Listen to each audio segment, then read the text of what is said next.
Hi, welcome to Behind the Village. I'm El Michelle, and I'm so grateful that you decided to stop by the village today, and so thankful to God for presenting me with this opportunity to share my love of writing and telling stories and different characters with the larger world. I did want to start a series that gives readers kind of an inside peek into how I create the characters, how I create the storylines, a little bit about my background, and also offer some words of encouragement.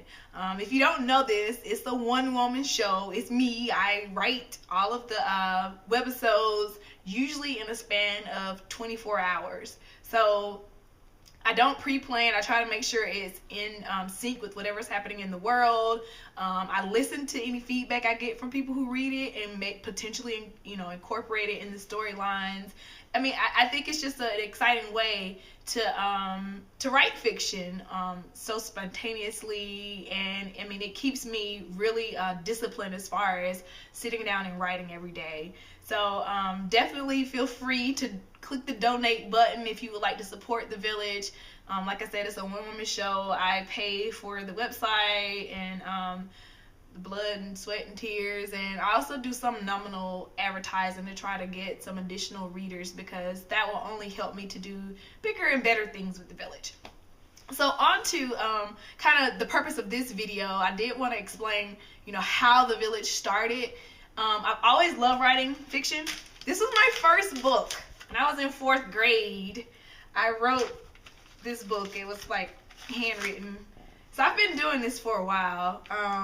I always wanted to be a best-selling novelist. I thought that was kind of like what I wanted to do. I've started and stopped so many different stories and novels, and all of my friends can attest to them being pretty good, but I just never felt motivated enough to really go for it. I didn't feel like I had enough money.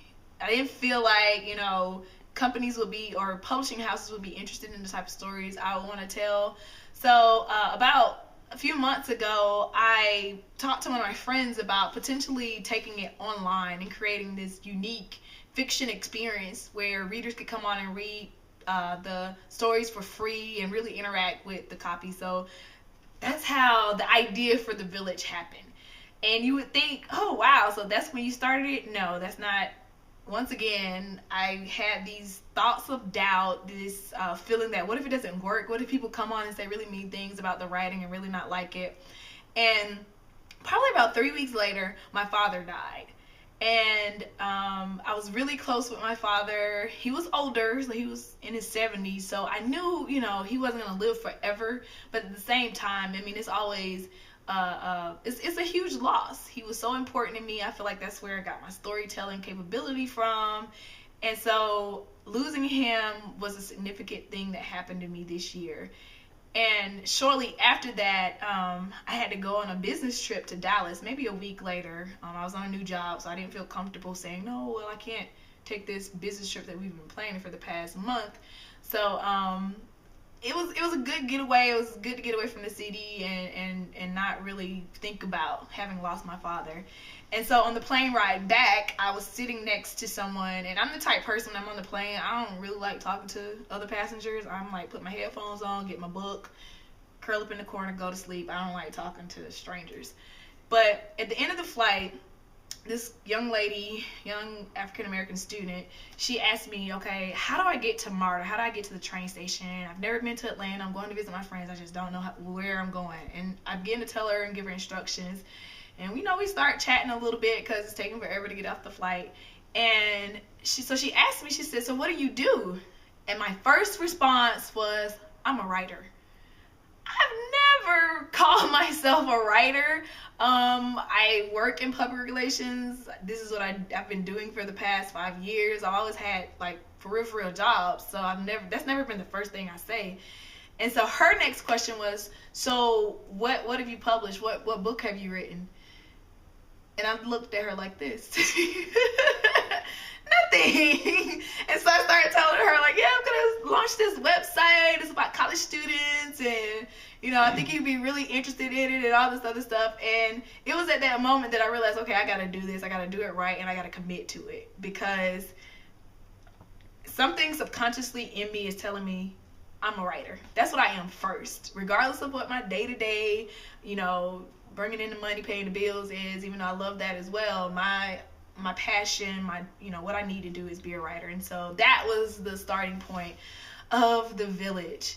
But as I said earlier, one of the things I wanted to make sure that the site, you know, was entertaining, it was fun. I mean, I like to write serious stories, but this is a place where I'm going to put all the drama and soap opera and just crazy stuff. You just never know what's going to happen.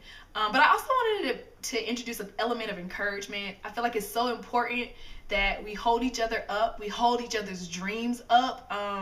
Sometimes until you speak it, it doesn't happen.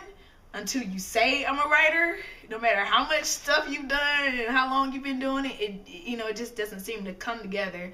And so I wanted to also make sure I encourage you through these videos. I encourage you through some of the storylines, even though there may be some, bad, crazy people in there. I try to, always make sure there's an element where you're like, man, I went through something like that and I can get through whatever I'm going through because this character went through it. So I recently attended a film festival here in Atlanta, and it was the most encouraging thing ever. And Lynn Whitfield, who is a notable actress, I don't know if you remember Thin Line Between Love and Hate, Josephine Baker's Story, she was honored for her life's work, and she shared with us a special poem where she encouraged us, and so I'd like to share that with you. So it's called Calling All Women. Calling all sisters, calling all righteous sisters, calling all women to steal away to a secret place, have a meeting face to face, look at the facts and determine the pace, calling all women. It's okay if you want to say amen. Amen. That's right. We want to reach first and second and third world women. Come together. Women in and outside of the power structure.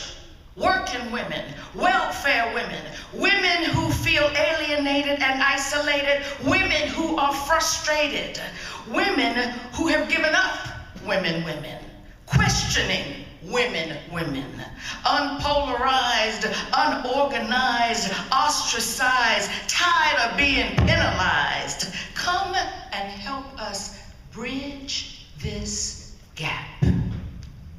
Racial, cultural generation, we want action and veneration.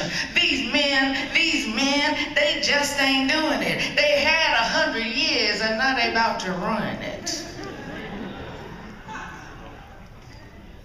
Y'all a little slow over there, but you get it. Kitchen, office, ex-prison women, singing, dancing, diapering women, old and young and middle-aged women. Make this scene, and oh yes, don't forget to bring your lunch, because you know we work overtime. Problems, common problems that we make and cause each other. Sisters, daughters, old grandmothers, female child. You can bring your brother. Take a subway, grab a cab, saddle a mule, blanket, limo, take a choo-choo, but fly. Or pick it up, or lay it down. Socialism, capitalism, communism, feminism, womanism, lesbianism, here and now, and futurism. Y'all, we just can't afford a schism. We got to get it together or die. Now is the time for an evolution. Let's all search and find a solution for how we'll make this new revolution or die. And ladies, don't forget to bring your lunch.